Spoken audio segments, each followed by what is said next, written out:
నమస్కారం. సుందరకాండ పారాయణం చేసుకుంటున్నాం. 9వ సర్గలో ఉన్నాం ఇప్పుడు మనం. నిన్న 32వ శ్లోకం దాకా మన పారాయణం అయిపోయింది.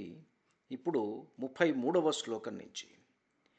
దీపానాంచ ప్రకాశేన తేజసా రావణస్య చ అర్చిర్భిర్భూషణానాం చ ప్రదీప్తేత్యభ్యమన్యత తతో పశ్యత్కుధాసీనం నానావర్ణాంబరస్రజం సహస్రం వరనారీణాం నానావేషవిభూషితం పరివృత్తేऽర్ధరాత్రే తు పాననిద్రావశంగతం క్రీడిత్వో పరతం రాత్రౌ సుష్వాపబలవత్తదా తత్ప్రసుప్తం విరురుచే నిశ్శబ్దాంతరభూషణం నిశ్శబ్దహంసభ్రమరం యథా పద్మవనం మహత్ తాసాం సంవృతదంతాని మీలితాక్షాణి మారుతిః అపశ్యత్పద్మగంధీని వదనాని సుయోషితాం ప్రబుద్ధానీవ పద్మాని తాసాం భూత్వా క్షపాక్షయే పునః సంవృతపత్రాణి రాత్రావివ బభుస్తదా.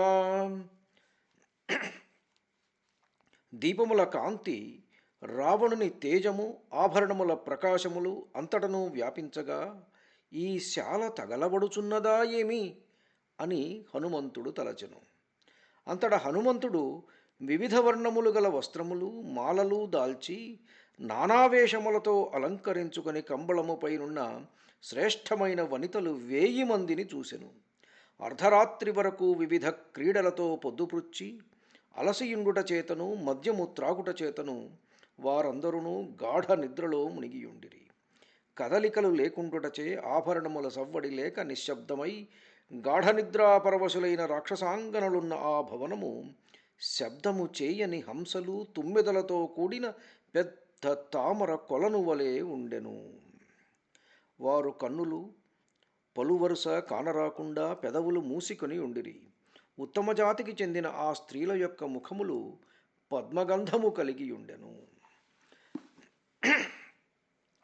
ఇమాని ముఖపద్మాని నియతం మత్త షట్పదాః అంబుజానీవ పుల్లాని ప్రార్థయంతి పునః పునః ఇతి చామన్యత శ్రీమాన్ ఉపపత్యా మహాకపిః మేనేహి గుణతస్తాని సమాని సలిలోద్భవైః సా తస్య శుశుభేశాలా తాభిః స్త్రీభిర్విరాజితా శారదీవ ప్రసన్నాద్యౌస్తారాభిరభిశోభితా సచతాభిః పరివృతః శుశుభే రాక్షసాధిపః యథాహ్యుడుపతిః శ్రీమాం స్తారాభిరభిసంవృతః యాశ్చ్యవంతేంబరాత్తారాః పుణ్యశేషసమావృతాః ఇమాస్తాః సంగతాః కృత్స్నా ఇతి మేనే హరిస్తదా. తుమ్మెదలు ఈ ముఖపద్మములను చూసి వికసించిన పద్మములని భ్రమించి మకరందమందు ఆశతో వీనిపై మాటిమాటికి తప్పక వ్రాలగలవు అని హనుమంతుడు సయుక్తికముగా తలచెను. సౌందర్య సౌగంధ్యాది గుణములచే వారి ముఖములు పద్మములకు సాటి అని తలచెను. రావణుని భవనము ఆ స్త్రీలతో విరాజిల్లుచు నక్షత్రములతో శోభిల్లు శరత్కాలపు నిర్మలాకాశము వలె ప్రకాశించెను. ఆ వనితలతో కూడిన రాక్షసరాజగు రావణుడు నక్షత్రములతో పరివేష్టితుడైన శ్రీమంతుడగు చంద్రుని వలె భాసిల్లెను. ఈ వనితలందరూ తాము అనుభవింపగా మిగిలిన పుణ్యముచే ఆకాశము నుండి భూమిపై పడి ఈ రూపముతో ఇచట కలిసియున్నారని హనుమంతుడు తలచెను. తారాణాం ఇవ సువ్యక్తం మహతీనాం శుభార్చిషాం ప్రభావర్ణ ప్రసాదాశ్చ విరేజుస్తత్ర యోషితాం వ్యావృత్తగురుపీనస్రక్ ప్రకీర్ణవరభూషణాః పానవ్యాయామకాలేషు నిద్రాపహృతచేతసః వ్యావృత్తతిలకాః కాశ్చిదుద్భ్రాంతనూపురాః పార్శ్వే గళితహారాశ్చ కాశ్చిత్పరమయోషితః ముక్తాహారామృతాశ్చాన్యాః కాశ్చిద్విస్రస్తవాససః వ్యావిద్ధరశనాదామాః కిశోర్య ఇవ వాహితాః సుకుండలధరాశ్చాన్యా విచ్ఛిన్నమృదితస్రజః గజేంద్రమృదితాః పుల్లాలతా ఇవ మహావనే. అక్కడ ఆ యువతుల కాంతి వర్ణము ప్రసన్నత అను ఈ మూడును సుందరమగు కాంతి గల శ్రేష్టములగు నక్షత్రముల కాంతి వర్ణము నిర్మలత వలె ప్రకాశించుచుండెను.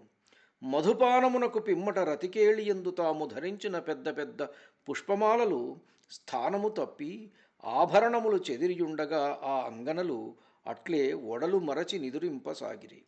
వారిలో కొందరు ధరించిన తిలకము తుడిచివేయబడి ఉండెను, కొందరి అందెలు స్థానము తప్పెను, కొందరి హారములు పక్కలకు జారెను, కొందరు ధరించిన ముత్యాల హారము తెగి ముత్యములు వారి చుట్టూనూ వ్యాపించెను, కొందరు ధరించిన వస్త్రములు జారెను, కొందరి మొలత్రాళ్ళు వదులగుటచే మార్గాయాసము తొలగు కొరకు కట్లు వదులు చేయబడి నేలపై పొరలునట్లు చేయబడిన ఆడగుర్రముల వలె ప్రకాశించుచుండిరి.